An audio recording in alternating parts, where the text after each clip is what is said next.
নমস্কার, উপন্যাসের সাতকাহন চ্যানেলে সবাইকে স্বাগতম।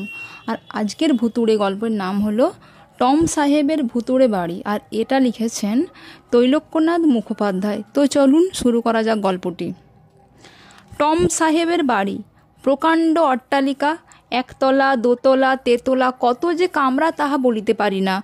দেখিতে দেখিতে আমরা বৃহৎ একখানি ঘরে গিয়া উপস্থিত হইলাম। মেঝেতে নিবিড় ধুলা পড়িয়াছিল, কোথাও কিছু নাই। হঠাৎ দেখিলাম ঠিক সম্মুখে একটি পায়ের দাগ পড়িল, শিশুর পদচিহ্ন। তাহার আগে কি আশেপাশে আর দাগ নেই, কেবল সেই একটি মাত্র দাগ। অগ্রসর হইয়া সেই পদচিহ্নের উপর আমার নিজের পা রাখিলাম। অমনি ঠিক সেই সময় আমার সম্মুখে আর একটি পায়ের দাগ পড়িল।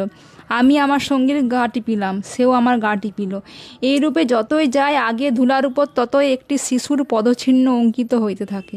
কেবল এক পায়ের চিহ্ন, দুই পায়ের দাগ পড়ে না। যখন